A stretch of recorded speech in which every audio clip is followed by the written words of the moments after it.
Pernah nggak sih ngerasa kewalahan sama hidup zaman sekarang? Rasanya tuh kayak kita ditarik ke sana kemari, ya kan?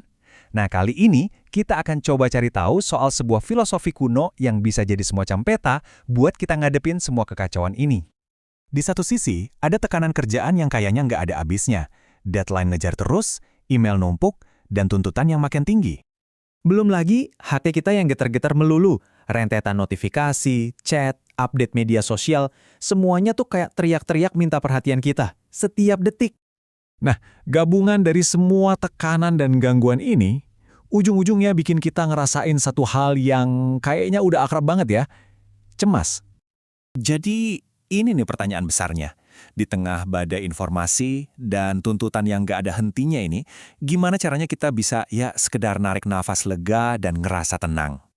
Yang menarik nih, jawabannya mungkin bukan dari aplikasi canggih terbaru, tapi justru dari kearifan yang usianya udah ribuan tahun. Yuk kita kenalan sama yang namanya Stoicism. Oke, jadi stoicisme itu apa sih? Ini bukan filsafat yang ribet dan bikin pusing kok. Anggap aja ini kayak sistem operasi buat pikiran kita. Jadi ini tuh semacam toolkit praktis buat ngebangun mental yang kuat, nemuin ketenangan batin, dan akhirnya ngejalanin hidup yang lebih berarti. Dan ini bukan tren sesaat ya. Filosofi ini udah teruji lebih dari 2000 tahun.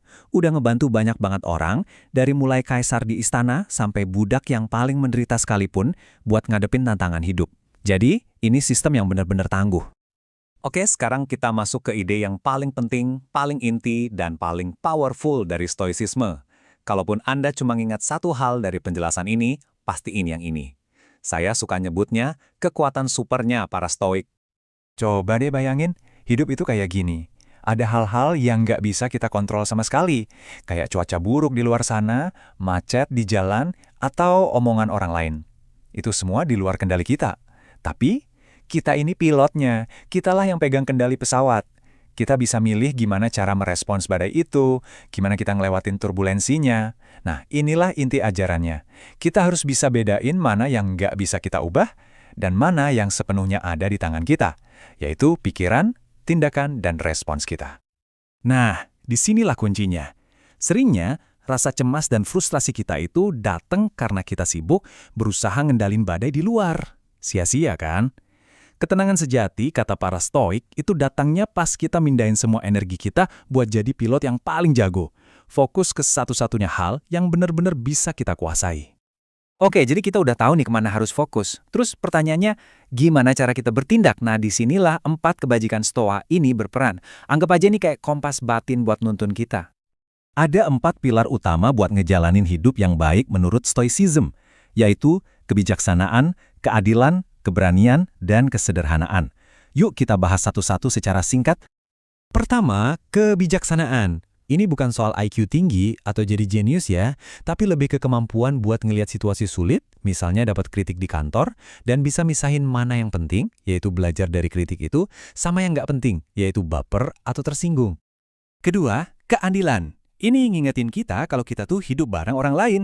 Jadi, ini soal gimana kita memperlakukan semua orang yang kita temui, mau itu barista di kafe atau CEO perusahaan, dengan adil, baik, dan hormat. Ketiga, keberanian. Nah, ini bukan cuma soal berani secara fisik loh, tapi lebih ke keberanian moral. Berani ngadepin tantangan sehari-hari, berani ngelakuin yang benar meskipun itu susah, dan berani pegang teguh prinsip. Dan yang terakhir, kesederhanaan. Atau bisa dibilang pengendalian diri.